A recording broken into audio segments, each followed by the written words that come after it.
Este trabajo es una solicitud de la Comisión Nacional de Áreas Naturales Protegidas para poder entender cuáles son los posibles impactos que la población de tiburón blanco en Isla Guadalupe podría estar recibiendo de cara a la actividad turística que ahí se desarrolla. Isla Guadalupe es la frontera noroeste o la última frontera noroeste de México. Aquí está un poco distorsionado el mapa, pero en realidad está enfrente de San Quintín. Aquí está San Quintín, está como acá. Es que como que el Google Earth hace esas cosas. Está 230 kilómetros afuera de San Quintín o a 360 de Ensenada, ¿no? Bastante lejos. Las únicas dos formas de llegar para allá es en avioneta, que más o menos hace 1 hora y media, o en barco, que puede ser de 24 a 36 horas más o menos, ¿no? Es más o menos, depende de las condiciones del mar. Es una isla relativamente grande, de origen volcánico, mide 32 kilómetros de largo, más o menos 18 de ancho y una superficie de 250 kilómetros cuadrados.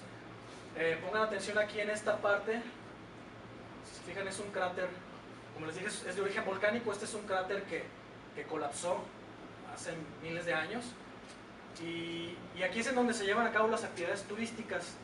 ¿Por qué aquí? Porque las paredes del cráter le generan una barrera de contención de los fuertes vientos, incluso de la lluvia. Puede estar lloviendo en la cara oeste y acá podemos tener un sol súper chido así, playero, que no crees que está lloviendo del otro lado, ¿no? Y por lo mismo, por esta pared del cráter, es que las condiciones en esta área son perfectas tanto para los tiburones, para vivir y cazar en esa área, como para las actividades turísticas que le sacan provecho a esta situación. Y bueno, ya hablando del tiburón blanco, las dos principales características de esta especie son, primero, sus dientes triangulares y aserrados, y pues obviamente el tamaño, ¿no? Más grande que el tiburón blanco está el tiburón ballena y el peregrino. Pero bueno, estas dos especies, bueno, también el megamouth, son filtradoras, no hacen daño a nadie a menos de que choques con ellos. Pero en este caso, de las especies peligrosas, es el tiburón blanco, es la más grande, ¿no? Bueno, un poquito de su biología, para más o menos entender por qué nos preocupa tanto el tiburón blanco, es que si bien la hembra genera o fecunda varios óvulos que se van al útero, solo un par sobreviven. ¿Por qué? Porque estos primero se alimentan de los siguientes óvulos fecundados que bajan, pero si el embrión tiene óvulos en su estómago y no se alimenta por un lapso de tiempo X, se desarrollan otros embriones y este se empieza a alimentar de sus embriones, de sus hermanos, ¿no? Se puede decir. Bueno, aquí tenemos un tiburón blanco recién nacido que medía 1 metro 20 centímetros de largo y puede llegar a medir hasta 6.5 metros. Este tiburón, bueno, no se alcanza a ver porque está muy oscura la foto, pero aquí está agarrando la cola y este señor aquí está agarrando el área de las agallas. Están poniendo una marca. Aquí está el doctor Sosa y Michael Domayer en Guadalupe, precisamente tratando de ponerle una marca satelital tipo spot. Entonces, si fijan, puede llegar a medir bastante, ¿no? Les quise poner este diagrama para que también lo tengan mucho en cuenta de por qué hacemos lo que estamos haciendo. Estos son los órganos sensoriales del tiburón blanco, que en orden de importancia, bueno, depende de cómo lo veamos, ¿no? Es el oído, el olfato, la línea lateral, la electrorecepción, la vista, el tacto y obviamente el último órgano que utiliza es el gusto, ya cuando muerde, ¿no? Es cuando él determina si se come o no se come. Es por eso que luego cuando muerde a personas no se las termina comiendo, porque en el momento en que muere se da cuenta que no tiene la cantidad de grasa que él necesita y lo escupe y dice, bueno, esto no vale la pena digerirlo, ¿no? Y vamos, ahí lo deja. Pero entonces, el órgano más agudo de electrorecepción que tiene el tiburón perdón, el órgano más agudo es el oído. Supongamos que aquí está una presa, lo puede escuchar hasta a una distancia de entre 3 y 8 kilómetros, depende del oleaje, ¿no? Después seguiría el olfato. Si la presa está herida, si está emanando sangre o cualquier otro tipo de fluido corporal, lo alcanza a detectar a una distancia obviamente mucho más corta. Después, todos los organismos, los seres vivos generan descargas eléctricas. Estas las detecta con la línea lateral, pero también impulsos eléctricos. También detecta las vibraciones que viajan a través de las ondas en el mar. Y después la electrorecepción, que son las señales eléctricas que los cuerpos vivos despiden. Como les dije al final, la vista, el tacto y el gusto. Por ejemplo, en Isla Guadalupe le funcionan todos, pero aquí se rompe un poquito la norma porque en Guadalupe tenemos una visibilidad de hasta 80 metros, entonces la vista es uno de los principales órganos que él utiliza para encontrar a sus presas. A diferencia de Sudáfrica, en donde el agua es muy turbia, utiliza los otros excepto la vista, ¿no? Por eso es porque en Sudáfrica ocurren más accidentes, porque el tiburón se da cuenta que no es lo que come hasta que ya lo tiene enfrente, ¿no? Hasta que chocó con él. Y por eso saltan o vuelan, se puede decir, que son los tiburones voladores en Sudáfrica, porque ellos no alcanzan a ver distancias ni muy bien, pues salen volando cuando quieren atacar a una presa. Y bueno, hablando ya de la actividad turística, esta actividad existe desde el 2006, estuvo más o menos como 8 años trabajando de manera informal, sin permiso y sin reglas ni nada. Sin embargo, no llegaba a más que los gringos locos aventaban pedazos de caballo y atraían tiburones, ¿no? Pero obviamente eso no puede ser, ¿no?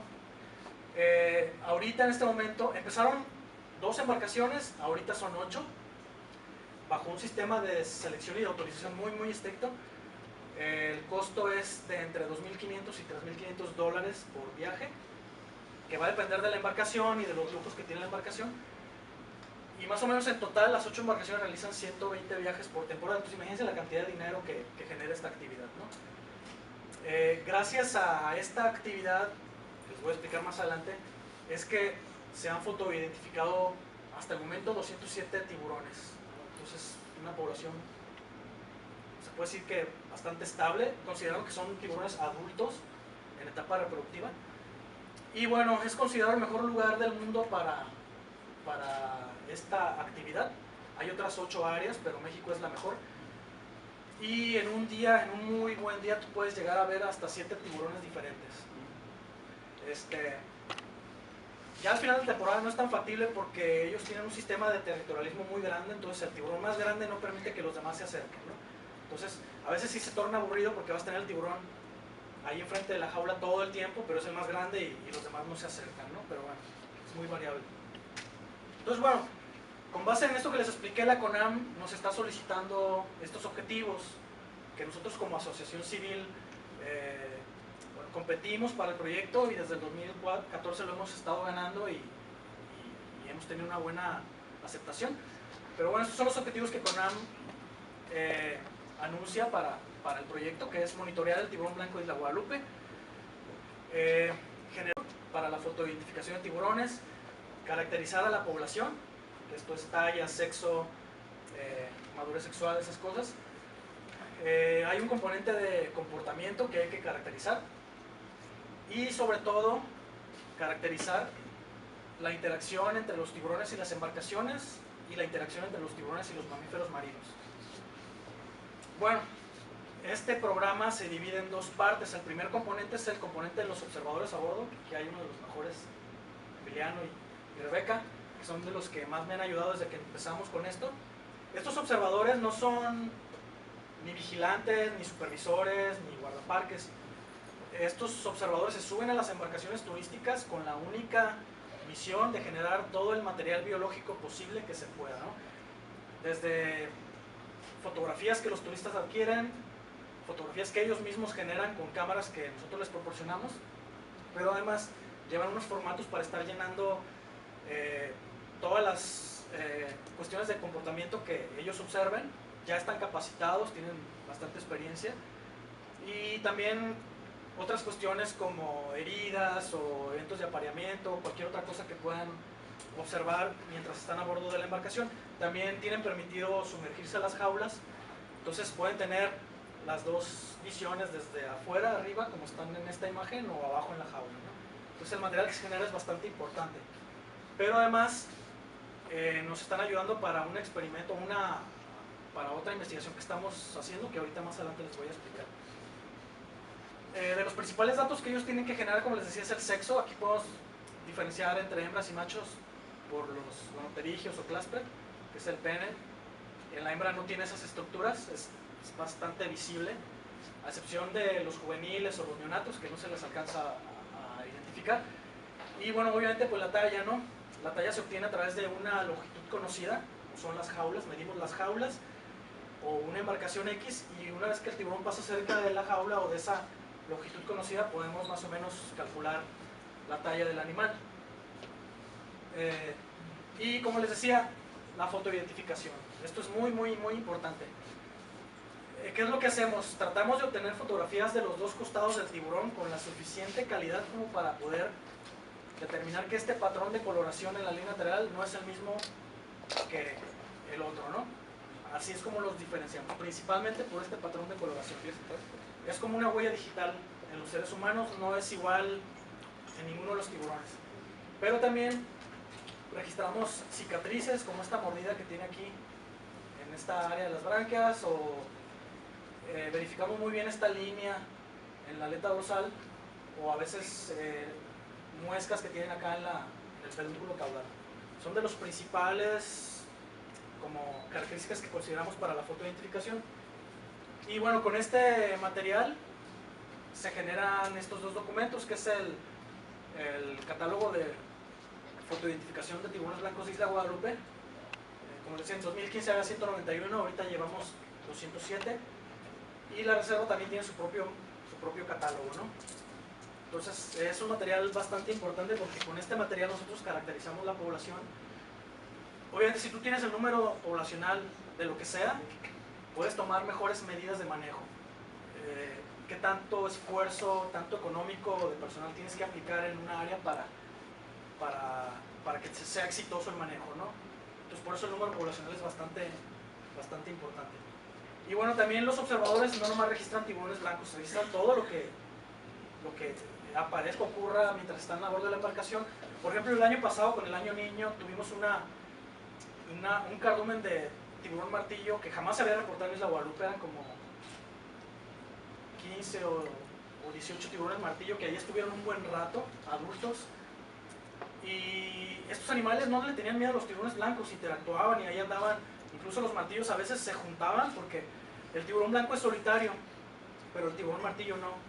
Entonces, obviamente, el tiburón martillo utilizaba su estrategia de cardumen y se le dejaban ir a los tiburones blancos y los espantaban para poderse robar la carnada. Aquí está un tiburón martillo comiéndose una carnada de las que utilizan las embarcaciones turísticas para el tiburón blanco. Entonces, eso es algo importante, ¿no? Que no se haya registrado. Tuvimos tiburones ballena, incluso algunos colisionaban con las jaulas, se acercaban tanto que chocaban, eso también es algo raro. Y ahí tuvimos también una hembra de ballena jorobada con su cría, que estuvieron toda la temporada brincando por todos lados. Y bueno, el wahoo, que también es una especie de pez óseo raro que también registramos el año pasado. Y bueno, este es de lo que les hablé, es el componente de observadores. Ahora este es el componente en el cual seguimos trabajando, bueno, también con los observadores, pero esto ya es como una cuestión más técnica. Bueno, tenemos a los observadores que registran cada vez que un tiburón se acerca, pero nosotros nos dimos cuenta que había muchas dificultades, porque luego el observador no sabía si era el mismo tiburón el que se estaba acercando una y otra vez a la embarcación, ni cuánto tiempo estaba realmente junto a la embarcación y ese tipo de cosas. Entonces la forma en la que decidimos, que pensamos que se podía resolver esta situación, era colocándole una marca acústica al tiburón y perseguirlo durante 24 o 48 horas y estar registrando a detalle qué es lo que hace durante ese lapso de tiempo. Entonces, ¿qué es lo que esta metodología se llama seguimiento acústico activo? ¿Por qué activo? Porque le colocas la marca al tiburón, esta marca emite un sonido y hay que perseguirlo. Hay seguimiento acústico pasivo, le pones otro tipo de marca, colocas radioboyas y cuando el tiburón pasa por la radioboya detecta al tiburón, pero únicamente te da información de que pasó por ahí. Pero para los fines que queremos no funciona, ¿no? Entonces, ¿cómo es esto? Estas marcas son especiales para tiburón blanco. O sea, estas marcas no es como que vas al supermercado o a Benco, que es en donde las hacen, y le dices, dame 5 marcas de estas y 4 de estas. No. Cómo funciona es como sigue. Ellos te piden un protocolo de investigación en donde tienes que especificar qué tiburón vas a seguir, por cuánto tiempo y en qué localidad. Entonces, con base en eso, ellos te fabrican de cero la marca. De hecho, si se fijan, el color de la marca, o el shark case, que se llama, es del color o del mismo patrón que del tiburón al que estamos siguiendo. Tiene el tamaño específico para que no le genere un daño en la piel, igual el peso, pero lo más importante son los sensores de profundidad y temperatura que tiene en el interior. Entonces, esta marca, por ejemplo, la Bemco B16TP, con sensores de temperatura y profundidad, por eso tiene el TP. El intervalo al cual se programó la marca para la temperatura es de 0 a 40 grados, considerando las temperaturas extremas que se han registrado en Guadalupe a lo largo de su historia, y la presión de entre superficie y 680 metros, que es lo más profundo a la cual pueden llegar los tiburones que son en estos cañones submarinos. Puede llegar hasta 1000 metros, que es la profundidad, 1100 metros, es la profundidad récord que ha presentado un tiburón blanco, pero en Guadalupe no bajan a más de 340 metros. Entonces es un parámetro bastante bueno. Y las frecuencias son frecuencias bastante bajas, como para no generar un disturbio en mamíferos o en el mismo animal, que son de 51 a 62 grados y un tiempo de vida de 41 a 60 días.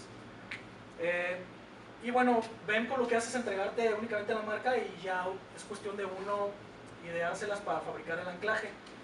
Aquí, como pueden ver, el anclaje es un monofilamento para pesca deportiva y tiene estas grapas de aluminio de baja densidad para que eventualmente el aluminio se desbarate y se le salga al animal y el animal no traiga ahí después el montón de aparatos pegados, ¿no? También utilizamos un dardo de plástico quirúrgico para lo mismo, para que eventualmente el cuerpo expulse este cuerpo extraño, ¿no?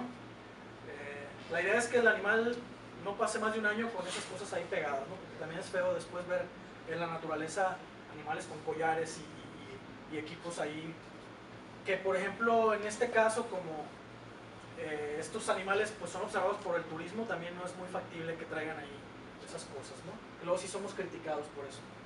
Y bueno, ¿cómo funciona esta cosa? ¿Qué es lo que hace la marca? El sensor de la marca registra la profundidad y la temperatura, la transforma en un sonido específico. Ese sonido sale de la marca y nosotros lo registramos con ese equipo que está del lado izquierdo, ¿sí? Una vez que llega, o que nosotros lo detectamos con este equipo, pasa al receiver y el receiver lo decodifica de nuevo a la información. Así es como funciona esto, ¿no? También el receiver nos dice a qué distancia de nosotros está el tiburón, entonces se puede decir que también nos da su posición. Esto nos lo indica a manera de decibeles, ¿no? 76 decibeles es porque estamos casi encima del tiburón y 34 decibeles es porque ya lo estamos perdiendo, ¿no? Y hay que apurarnos para acercarlo. En el protocolo hay un estándar de seguimiento, no lo puedes seguir a menos de 30 metros de distancia, o sea, no puedes estar muy cerca de él porque entonces estás alterando el comportamiento natural del tiburón. También hay que eliminar las 12 primeras horas de seguimiento por el efecto post-marcaje. La mayoría de las veces le pones la marca al animal y se va al fondo o sale huyendo un poquito ahí rápido. Entonces hay que, además tú lo empiezas a seguir y él te está escuchando. De hecho, el año pasado nos pasó que le pusimos la marca al tiburón y lo empezamos a seguir. Y después de 2 horas me di cuenta que estábamos dando vuelta en círculo. Y lo que pasa es que el tiburón iba atrás de nosotros, ¿no? Ahí, entonces, hay que tener eso en cuenta. Las 12 primeras horas se eliminan, ¿sí? Entonces, así es como funciona. Bueno, el marcaje es bastante convencional a la mexicana, porque ya ven que los gringos luego lo sacan del agua y les taladran la aleta y esas cosas que en la realidad no es necesario. Eso es más un show business de los norteamericanos. Obviamente en Discovery Channel es bastante redituable hacer ese tipo de maniobras, ¿no? Espectaculares, generar drama y esas cosas, pero no es necesario. Nosotros con una hawaiana o un pole de madera le ponemos la marca. Hay que seleccionar al tiburón. Estamos seleccionando adultos porque son los que interactúan con las embarcaciones y la idea es saber cuál es el impacto de estas embarcaciones. Los juveniles o los más chiquitos, como les decía, de repente se acercan a las embarcaciones, pero son acercamientos muy fugaces. porque obviamente los tiburones más grandes los espantan. Entonces, por eso marcamos tiburones de 4 metros en adelante, que son considerados adultos, ¿sí? Y bueno, una vez que le colocas la marca, hay que seguirlo y ahí haces tu vida durante 24 o 48 en la embarcación. Pues te tienes que bañar, ahí haces el baño, como puedas, lo tienes que seguir durante el día, durante la noche, hacemos relevos, unos duermen en la proa mientras otros manejan, pero hay que seguirlo. Además de que el equipo está recibiendo la información y la está almacenando, no es confiable, porque ya cuando tienes como 38,000 datos empieza a fallar el equipo. Entonces hay que hacer una bitácora y cada 5 minutos hay que anotar los datos que la marca te está enviando. ¿Para qué sirve esto? Si el equipo falla, tienes una bitácora de mano, pero además el estar anotando cada 5 minutos evita que te duermas. Entonces eso es muy importante. Nos ha pasado que estando 4 en la embarcación, llega un momento en que estás siguiendo al tiburón, pero estás tan cansado que solo sigues el sonido y mueves a la derecha o a la izquierda el timón de la embarcación. Y en esta temporada casi chocábamos con la pared de la isla porque estábamos como de aquí a donde está Rafa y ahí estaba el paredón. O sea que, no sé, alguien divino nos despertó y de repente vimos y teníamos la pared enfrente. Entonces es bastante importante estar anotando y estar platicando, incluso llevamos una computadora y nos podemos ver películas porque si no te duermes, ¿no? Además de estar registrando esta información, pues obviamente tienes que estar registrando si ves mamíferos marinos, si el animal de repente hace speeds así súper rápidos y ves a un elefante marino por allá nadando, entonces te das cuenta que lo está cazando. Entonces todo ese tipo de cosas hay que estar anotando. Y bueno, el año pasado estos son los resultados. Marcamos 4 tiburones. Como les dije, los tiburones se fotoidentifican y para poderlos diferenciar entre uno y otro, en lugar de ponerles números, se les ponen nombres. Entonces, estos tiburones que marcamos ya tenían un nombre. Se llamaba Legend, Negra, Squire y Gunter. Es 3 machos y una hembra. Como les dije, de 4 metros en adelante. Y bueno, los patrones que mostró Legend fueron en cuanto a la profundidad. Registramos de la superficie hasta los 202 metros con un promedio de 34 metros. Esa era como que la profundidad preferencial de él. Y obviamente pues eso tiene que ver con la temperatura de 24 a 9 grados, con un promedio de temperatura de 20.4 grados, que es más o menos la de los 34 metros, ¿no? O sea, tiene bastante relación. En el caso de Negra, de superficie a 344 metros de profundidad, con un promedio de 42 y un intervalo entre 24 y 7.3 grados centígrados, 20 grados en promedio. Squire llegó hasta los 323, con un promedio de 48 metros, y obviamente pues la temperatura pues va bajando también. Y Gunter llegó hasta los 374 metros, con un promedio de 67.5 y la temperatura en promedio de 17.27. Si se fijan, ¿qué podemos observar aquí, no? Que conforme, bueno, este orden también tiene un orden del marcaje, o sea, Legend lo marcamos en octubre, Negra en septiembre, Legend en septiembre, Negra en octubre y Squire Gunter en noviembre y diciembre. Entonces, conforme fue avanzando la temporada, los tiburones se fueron yendo a una profundidad promedio más baja, ¿sí? En Isla Guadalupe, conforme avanza la temporada, el agua es un poquito más caliente, entonces la capa de mezcla es más profunda, ¿sí? Entonces eso nos causó pues bastantes preguntas, ¿no? ¿Por qué hacen esto, no?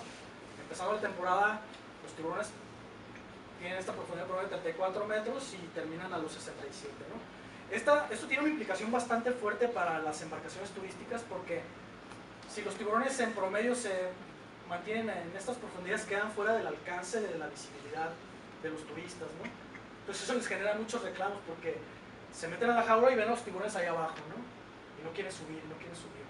Entonces eso también tiene una implicación con respecto al negocio, ¿no?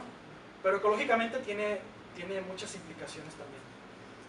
Y bueno, ya hablando de la interacción con las embarcaciones, bueno, aquí me faltó comentarles que, por ejemplo, a Legend fue imposible, en los 4 casos fue imposible hacerle los trackings de 48 horas, porque los animales se salen de la rada norte o de la bahía que les dije, y empieza el mal tiempo, el oleaje, o empieza a llover, se pone feo la cosa y tienes que cortar el tracking. Y cuando mejoran las condiciones hay que buscarlo con un equipo especial que es un Doppler y comenzar el seguimiento de cero, ¿no?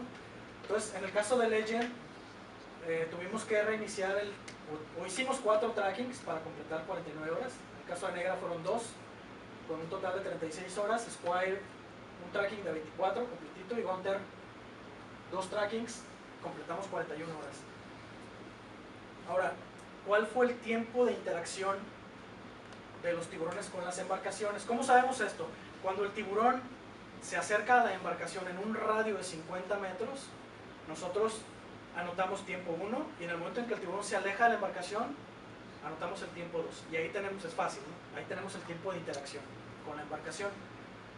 Esto pues obviamente tiene implicaciones bastante fuertes con el manejo. Mientras más tiempo permanezca el tiburón enfrente de la embarcación distrayéndose con algo que no le genera ningún beneficio, pues suponemos que el impacto negativo es mayor, ¿no?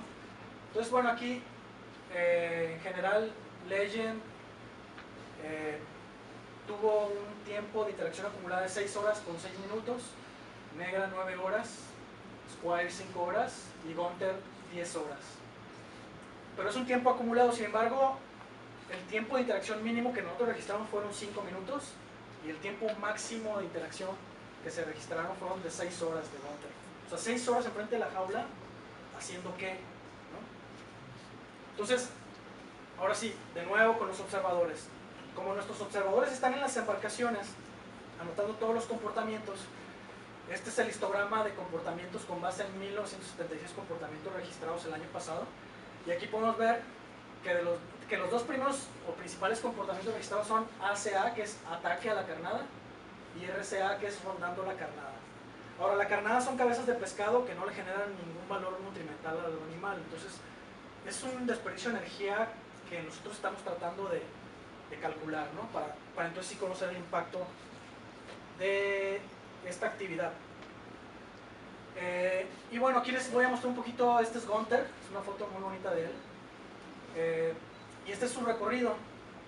El color del recorrido son los días, o sea, día 1 azul, día 2 verde, amarillo y rojo.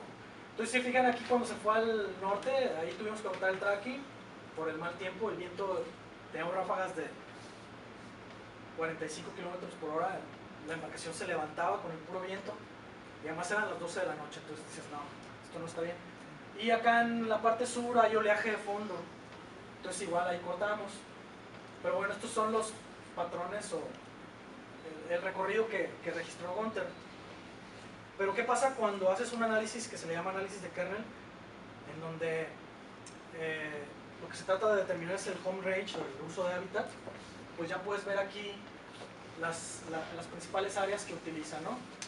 Que como les dije es aquí adentro del volcán o del cráter, ¿sí? Esta área de aquí, y esta es la zona en donde el cañón se sumerge, y hay otras, ¿se fijan? ¿Sí? Entonces, cuando vemos esto es cuando nos surgen más preguntas todavía, ¿no? Bueno, una vez que graficamos todos los datos de todos los tiburones, nos damos cuenta de que tienen comportamientos diferentes. A unos les gusta irse para el norte, otros para el sur, pero en general comparten áreas muy específicas, ¿no? Igual como Gunther aquí, y estas esquinas, ¿no? Estas esquinas de la isla. Y bueno, ahí es cuando nos ponemos a pensar qué es lo que está pasando. En esta parte de aquí, nosotros sabemos que son de las principales playas de descanso de los elefantes marinos.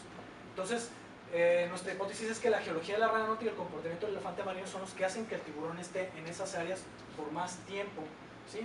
¿Por qué la geología? Porque aquí está el cañón, y ese cañón es utilizado por los elefantes marinos para arribar a la playa y descansar. ¿Qué fortalece en nuestra hipótesis? Pues que registramos ataques a mamíferos marinos, ¿no? Mientras estábamos siguiendo los tiburones, logramos captar estas imágenes justo enfrente de ese cañón. Entonces, ¿qué más puede decirte que para qué utilizan el cañón, ¿no? Si no es para alimentarse. El ataque lo genera o lo realiza un animal. Una vez que la presa está débil, llegan hasta 7 tiburones y lo empiezan a devorar, ¿no? Y bueno, aquí está este diagrama más o menos tratando de explicar lo que ocurre. Este es el cañón de la rana norte, suponiendo. Los elefantes marinos siempre viajan por el fondo, obviamente para evitar el avistamiento del tiburón blanco, y van por el fondo, salen a la superficie, respiran y se vuelven a ir al fondo y siguen su camino hacia la playa, ¿no? Pero obviamente el tiburón pues lo sabe, los detecta y hace exactamente lo mismo. ¿Cómo sabemos que hace lo mismo? Por este gráfico que les estoy poniendo aquí abajo. Este es un gráfico de los datos de profundidad. La banda negra te indica la noche y las bandas claras te indica el día. Si se fijan, durante el día hace esos dives así profundos y luego ya durante la noche se mantiene en la superficie y durante el día vuelve a bajar. Esto tiene mucha relación con el comportamiento del elefante marino, porque el elefante marino también arriba de estas playas solo de día, ¿sí? En la noche ya se queda en algún lugar por ahí descansando y protegiéndose de depredadores. Entonces se puede decir que el tiburón blanco imita el comportamiento del elefante al arribar a la playa para cazarlo, ¿no? Y bueno, ¿qué ocurre en las otras dos áreas? Porque no hay playa, son paredes enormes. Mientras nosotros seguíamos al tiburón, en cuanto oscurecía, inmediatamente los 4 tiburones se iban a estas dos áreas y ahí se estaban hasta 4 horas de manera estática nadando contracorriente con la boca abierta, ¿sí? Bueno, nosotros no lo veíamos con la boca abierta, pero estábamos arriba de él. Mientras nosotros estábamos aquí, teníamos que aumentar la velocidad de la embarcación porque la corriente es tal que tenías que ir como a 30 km por hora contracorriente. Imagínense ahí estar 4 horas y dices, bueno, ¿qué está haciendo el animal aquí abajo, no? La primera vez que pasó eso, yo pensé que se le había caído la marca al tiburón y que estábamos sobre la marca ahí en el fondo, ¿no? De hecho, cometí el error de cortar el tracking porque pensé que la marca se le había caído al animal y que estábamos siguiendo nada. Entonces nos fuimos a descansar y al otro día me encuentro con la sorpresa de que por ahí andaba el tiburón ahora por acá, o sea, con la marca, ¿no? Lo empezamos a seguir y en la noche hizo exactamente lo mismo, se vino para acá y ahí estuvo 3 horas estático, sin moverse. Después los otros 2 tiburones, uno de ellos se vino acá y otro se vino para acá. Igual, el mismo patrón. En cuanto oscurece, se van a esas áreas y ahí están estáticos, ¿sí? Nadando contracorriente. Ya en diciembre, cuando nosotros habíamos terminado el trabajo, fue una expedición de Discovery Channel con este submarino no tripulado, que es un IUV, que tiene cámaras, sensores y luz estroboscópica. Entonces, ¿cómo funciona esto? Le ponen esta marca al tiburón y de manera automática, o no sé cómo lo hacen, pero el submarino sigue a la marca, pues en este caso al tiburón, pero además se coloca a una distancia tal para que lo puede grabar y puede estar captando variables físicas de en donde está el tiburón. Entonces, ¿qué es lo que ellos observaron? Pues con las cámaras de video vieron al tiburón estático, nadando contracorriente y abriendo y cerrando la boca. Pues, ¿qué está haciendo? Está respirando, ¿sí? Después de tener un día largo de trabajo con las jaulas y persiguiendo elefantes marinos, el gasto energético es tal que tiene que recurrir a estas maniobras de hiperventilación, ¿sí? Entonces, eso igual ellos más o menos registraron a este tiburón 3 horas en la misma zona, en el mismo lugar, ahí estático, abriendo y cerrando la boca, ¿no? ¿Qué nos dice esto?